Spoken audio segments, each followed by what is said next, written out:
नमस्कार, मैं हिमांशु मिश्रा और आप देख रहे हैं द इनसाइड स्टोरी।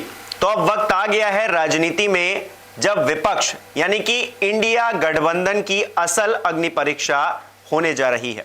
वो महाराष्ट्र में सियासत का संतुलन हो या फिर दिल्ली में जो सीट बंटवारे को लेकर राजनीति हो, तो हर तरफ से ये घिरता हुआ जो गठबंधन है वो नजर आ रहा है। और क्या इस गठबंधन में जो उलझने हैं उनको सुलझा लिया जाएगा, क्योंकि राहुल गांधी कुछ बोल नहीं रहे हैं इसको लेकर और नीतीश कुमार भी आए, किसी से मुलाकात किए बगैर चले गए।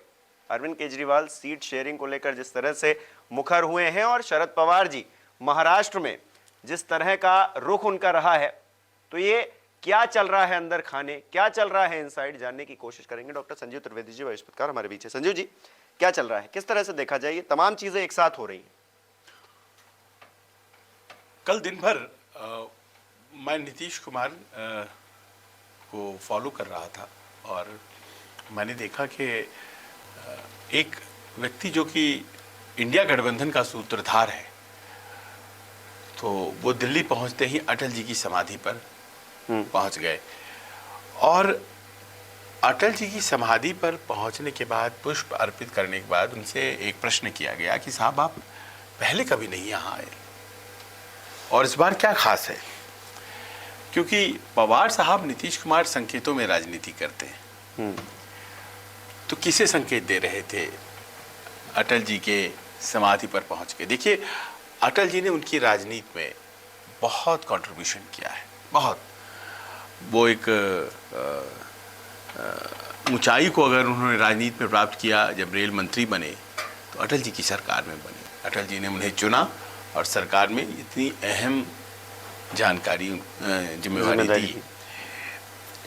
बिहार में जब लालू और राबड़ी देवी की सरकार 15 साल की हो गई थी और भारतीय जनता पार्टी के पास एक चुनौती थी, तो एक चेहरा चुनना था और अटल जी ने चुना नीतीश कुमार को और नारा दिया, नया बिहार नीतीश कुमार।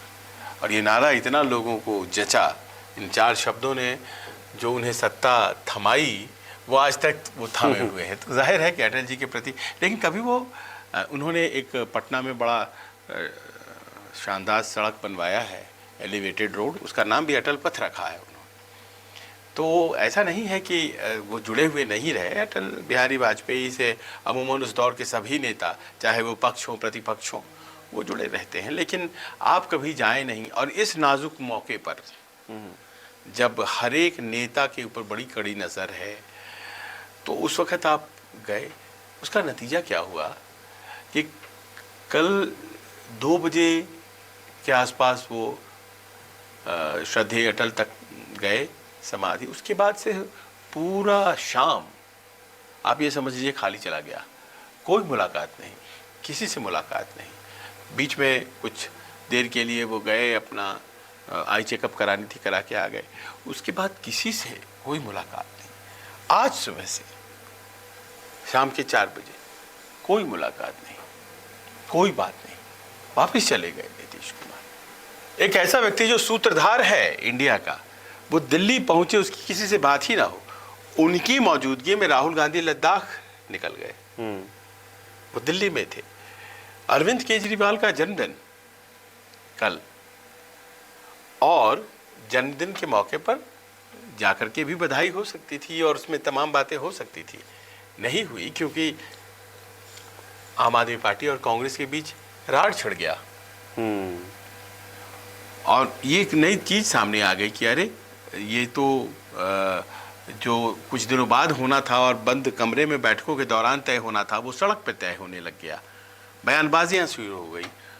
और उससे सबसे बड़ी बात, शरद पवार क्या कह रहे हैं, क्या कर रहे हैं, क्या मन में उनके है, किसी को समझ में नहीं आ रहा है। और अगर किसी एक जगह प्लान बी तैयार कर ली गई है, तो वो महाराष्ट्र है, प्लान बी, कि अगर पवार साहब साथ नहीं रहते हैं तो क्या होगा। तो जाहिर है इन परिस्थितियों में भाई नीतीश कुमार यहाँ थे तो वो खड़गे साहब और राहुल गांधी से मिलना ज़रूर चाहते। वो चाहते कि भाई क्या मसौदा है, एजेंडा है मुंबई का, उस पर बात करें। लेकिन संभवतः जो आम आदमी पार्टी के साथ हुआ, जो पवार साहब की वजह से वहाँ चल रहा है। और थोड़ी नाराज़गी मुझे दिखी कांग्रेस के नेताओं में। आप अटल जी का सम्मान करते हैं तो पटना में भी कर सकते हैं, यहाँ आकर के आप क्या संदेश देना चाह रहे हैं? तो ये तमाम ऐसी बातें हुई। ऐसा लगता है मुझे किसी कारण से राहुल गांधी ने अपने आप को अलूफ किया, उन्होंने अपने आप को अलग किया और वो ऐसी यात्रा पर निकल गए जो अचानक प्लान हुई, उनके एजेंडे पर थी, क्योंकि वो श्रीनगर तक गए थे, लद्दाख छूट गया था भारत जोड़ो यात्रा में, लेकिन वो अचानक आज हुई इसीलिए क्योंकि उन्हें डीलिंक करना था अपने आप को। क्योंकि आज प्रस्तावित बैठक थी बिहार की, जैसे कल दिल्ली की बैठक हुई, सभी राज्यों की बैठक ले रही है कांग्रेस नेतृत्व, तो आज बिहार की प्रस्तावित थी बैठक। कुछ बिहार के नेता यहाँ पहुंच चुके थे, नीतीश कुमार भी यहाँ आ गए थे, लेकिन वो तो मान लीजिए कि अपने कारणों से आए थे, लेकिन बिहार के, तो ऐसे में बिहार के मीटिंग को कैंसिल किया कांग्रेस ने और कांग्रेस के पूर्व अध्यक्ष राहुल गांधी निकल गए। ये अलूफ अपने आप को करने की बात कुछ समझ नहीं आती। क्या सब कुछ स्वस्थ है?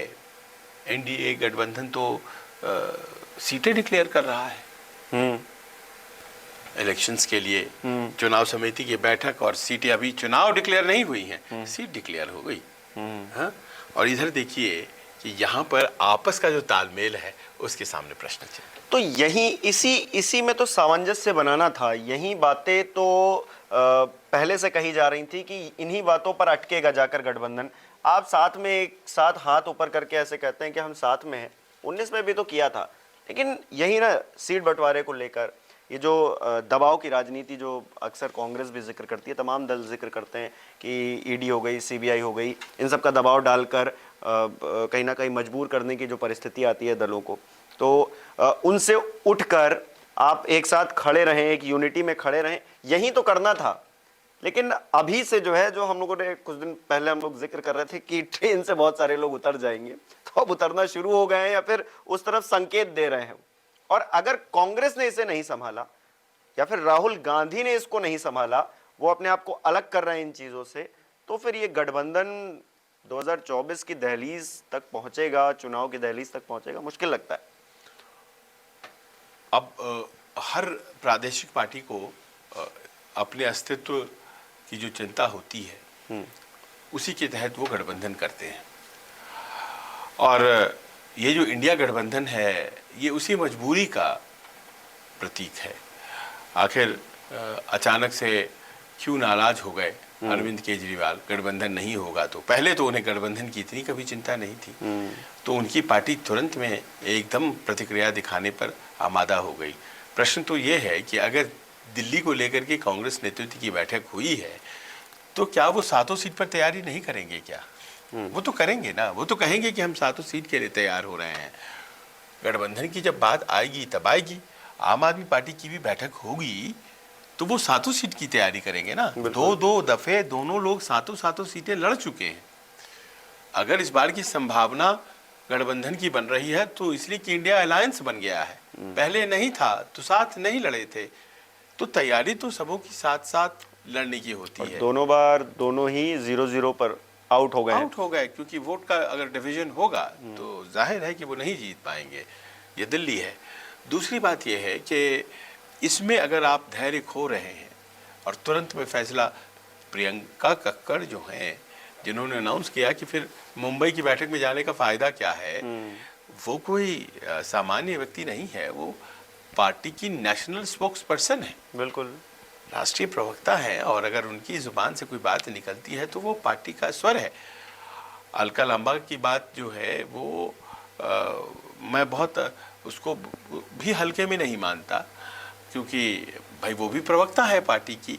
पर प्रश्न ये है कि वो तो यही कह रही थी ना कि 7 सीटों पर तैयारी है, तो आप लड़िए।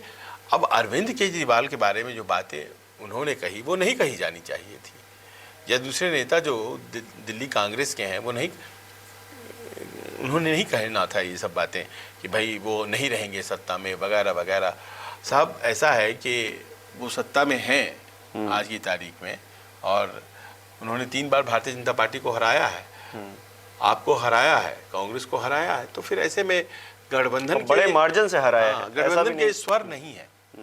तो ये तो एक है कि दुविधा यहाँ पर दिखती है और केंद्रीय नेतृत्व को जल्द कुछ करना पड़ेगा, ये है मसला। दूसरा ये कि पवार साहब अभी तक तो यही संकेत दे रहे हैं कि वो खुद भारतीय जनता पार्टी की तरफ नहीं जाना चाहते हैं, लेकिन उन लोगों के साथ संपर्क में लगातार हैं जो भारतीय जनता पार्टी में जा चुके हैं। एनसीपी के विधायक कौन कितना किधर है अभी तक किसी को स्पष्ट नहीं है, और ऐसे में केवल इतना कह देने मात्र से इंडिया अलायंस वाले उन पर कितना विश्वास करें जब अगली बैठक मुंबई में ही होने जा रही है। आप होस्ट है, आप होस्ट हैं, सब जानते हैं कि आपका जो वोट बैंक है ना, उसमें मुस्लिम माइनॉरिटीज़ की भी एक बड़ी संख्या है, तो आप बहुत आसानी से उधर नहीं जा सकते हैं। लेकिन अजीत पवार कहते हैं कि नए वोट बैंक नहीं तलाशा चाचा ने तो सरकार नहीं बना पाए प्रदेश में कभी अपने दम पर। वो देखिए मायावती जी ने बनाई, ममता बनर्जी ने बनाई, वाईएसआर ने बनाई, केसीआर ने बनाई, अरविंद केजरीवाल ने बनाई, लेकिन इन सबों से बड़े नेता हमारे चाचा, उन्होंने कभी अपने दम पर सरकार महाराष्ट्र में नहीं बनाई। यानी कि नए वोट बैंक तलाश रहे हैं वो, एनसीपी नए वोट बैंक तलाश रही है। और ऐसे में शक तो होगा अगर उस नए वोट बैंक को तलाशने वाले व्यक्ति के साथ ये गुपचुप मुलाकातें अगर करेंगे तो होगा, ये प्रश्न होगा। जाहिर है कि कांग्रेस वाले सतर्क हैं, कांग्रेस को लगता है कि हमारी निष्ठा जो है वो तो बहुत स्पष्ट है कि हम बीजेपी के खिलाफ लड़ेंगे। बाकी लोग क्या किसी अंडरस्टैंडिंग के तहत लड़ेंगे? नहीं, शरद पवार जी का तो ये भी लगता है कि वो हालांकि उनकी बेटी हैं और वो उनकी ही तरफ हैं, तो ऐसे में वो अगर निष्क्रिय हो जाएं तो उनकी बेटी का जो सियासी भविष्य है उसको लेकर चिंता तो होनी ही है। हालांकि मुझे ऐसा लगता है कि शरद पवार जी शायद ये सब होते देख रहे हैं, ऐसा नहीं है, उसके पीछे उनका भी कुछ ना कुछ है हाथ, कि वो ऐसी जो चीज़ें हो रही हैं कि अजीत पवार उधर चले गए और फिर जो विधायकों को लेकर जिस तरह से विधानसभा में हुआ कि कोई पूछ नहीं रहा है कि कौन किधर है, किधर जाना है, कोई आ नहीं रहा है, तो ये सब यूं ही नहीं हो रहा है, कुछ ना कुछ खेल हो रहा है शरद पवार की तरफ से ही, उनकी मंजूरी से। आखिर महाराष्ट्र के बारे में हम लोग इतना बात क्यों करते हैं? महाराष्ट्र ही वो राज्य है जहां पर एनडीए को परास्त कर सकती थी इंडिया अलायंस। महाराष्ट्र ही वो राज्य है और 48 सीटों वाला राज्य है। इसके अलावा बिहार है, लेकिन महाराष्ट्र भी है। और महाराष्ट्र अगर तीनों मिल जाते, पवार, उद्धव और कांग्रेस, तो महाराष्ट्र में यकीनन स्थिति अच्छी नहीं थी।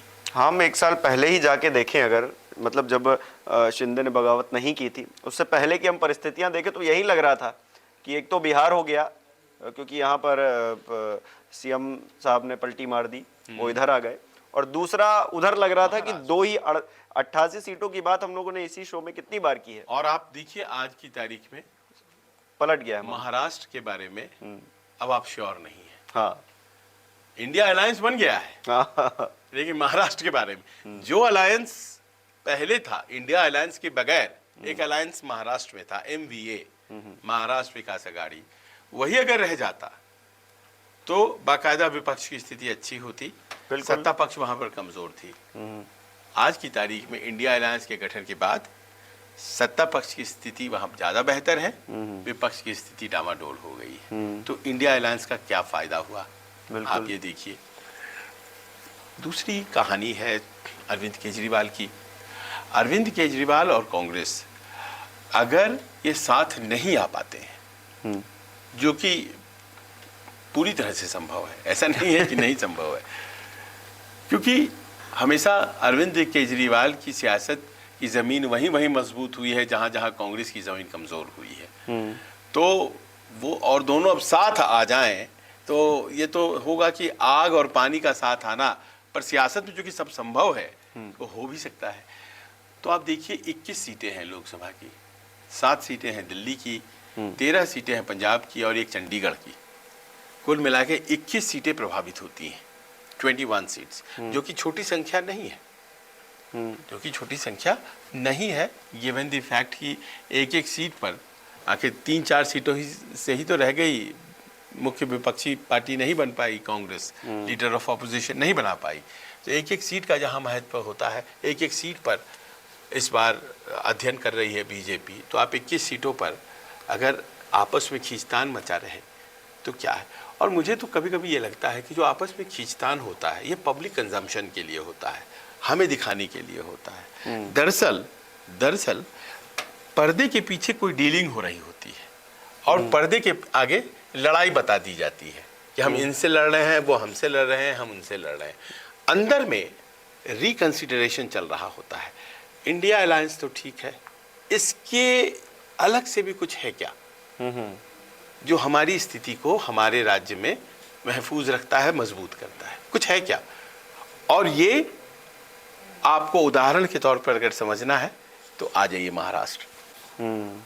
महाराष्ट्र में तो ये भेद खुल गया है, वो पर्दा हट गया है कि भाई ये तो चलिए इंडिया अलायंस है। इंडिया अलायंस से इतर भी हमारे लिए कुछ है क्या? एनसीपी कुछ और बड़ी पार्टी हो सकती है क्या? बीजेपी से के साथ जाया जा सकता है क्या? अब इस प्रश्न के बाद मैं आता हूं इस बात पर कि क्या इंडिया अलायंस में सिर्फ एनसीपी है जो बीजेपी के साथ जाने के बारे में सोच रही है? हमें नहीं पता है, लेकिन समय बहुत ज्यादा है। इंडिया अलायंस बन गया है। नहीं, ये दो एक तो प्रमुख चेहरे हैं। एक तो नीतीश कुमार का जो आज का रुख रहा, कल का रुख रहा कि वो किसी से मुलाकात किए बगैर चले गए। तो एक तो वरिष्ठता के मामले में वो आते हैं और उनसे ज़्यादा वरिष्ठ जो है वो शरद पवार जी हो जाते हैं। और ये दोनों ही लोग भारतीय जनता पार्टी के साथ कहीं ना कहीं, मतलब शरद पवार जी तो नहीं डायरेक्टली गए, लेकिन अब अजित पवार जी तो चले ही गए हैं और नीतीश जी तो कितनी ही बार इधर से उधर हो चुके हैं। तो ये दो लोग अगर इंडिया अलायंस से हटा दिए जाते हैं, इनको अगर हटा दें तो फिर इंडिया अलायंस का स्वरूप कैसा रह जाता है, कितना दमखम निकल जाता है उसका। अब क्या कहा जाए, देखिए क्योंकि लोग कहेंगे कि हाइपोथेटिकल बातें हो गई, हाँ। है ना भाई, आप तो कयासों के दायरे में जा रहे हैं। इसीलिए मैं कह रहा हूं कि सिर्फ पवार साहब के मामले में वो पर्दा हट गया है और दूसरे विकल्पों पर भी विचार चल रहा है अंदर खाने, यह पूरी दुनिया को दिखाई पड़ रहा है। पर ये पर्दा बहुत से दलों के ऊपर है और अंदर खाने बहुत से दल जो इंडिया अलायंस के प्लेयर्स हैं वो भी क्या सोच रहे हैं ऐसा? हम क्यों माने कि नहीं सोच रहे हैं? क्योंकि प्रादेशिक दलों को तो अपनी स्थिति पहले मजबूत करनी है। बिल्कुल। देखिए, कांग्रेस की खामोशी कुछ कहती है। कांग्रेस की खामोशी इस पूरे एपिसोड में कहती है कि उन्हें कुछ पता है जो हमें नहीं पता है। और भारतीय जनता पार्टी सिर्फ एनडीए वालों के साथ ही चुनाव लड़ेगी ऐसा नहीं है, उसके दरवाजे खुले हैं। भाषणों को देखिए आप, जो लोकसभा में अविश्वास प्रस्ताव के दौरान दिए गए, उसमें स्वाभाविक तरीके से उस पार के दलों को अपनी तरफ आने का न्योता भी दिया जा रहा है। हाँ, बिल्कुल। और देखिए, कौन सियासत में कब किधर चला जाएगा ये नहीं पता है। इसलिए जब जाने आने की बात हुई तो राहुल गांधी लद्दाख चले गए। अब चलिए, राहुल गांधी तो चले गए हैं, आगे की राजनीति किस तरफ जाएगी ये देखना ज़्यादा दिलचस्प रहेगा। हालांकि 2-3 लोगों का हम लोगों ने नाम लिया है, इसके अलावा भी क्या आने वाले वक्त में और लोगों के नाम भी इसी लिस्ट में शुमार होने वाले हैं जिनके नाम को लेकर संशय बनेगा कि वो इंडिया अलायंस में रहेंगे या नहीं रहेंगे, या फिर उनकी अपनी कोई दिक्कत होगी जिसको लेकर वो लड़ते हुए नजर आएंगे अपने ही अंदर, या फिर ये इंडिया अलायंस यूं ही धीरे धीरे करके आगे बढ़ेगा और 24 की दहलीज तक पहुंचेगा, एनडीए से मुकाबला करेगा। जीत हार तो जनता के हाथ में है, लेकिन वो मुकाबला हो, 26 दल एक साथ खड़े रहें, ये पहले इंपॉर्टेंट हो गया। और इसी लड़ाई का जिक्र शुरुआत में ही हो रहा था। और बीजेपी भी कई बार कहती है कि दूल्हा कौन है भाई, एक फेस तो होना चाहिए, एक व्यक्ति ऐसा होना चाहिए जिसके इर्द गिर्द सब लोग खड़े दिखाई दें। आपको क्या लग रहा है मौजूदा स्थिति को लेकर, हमें कमेंट करके बता सकते हैं। बहुत बहुत शुक्रिया।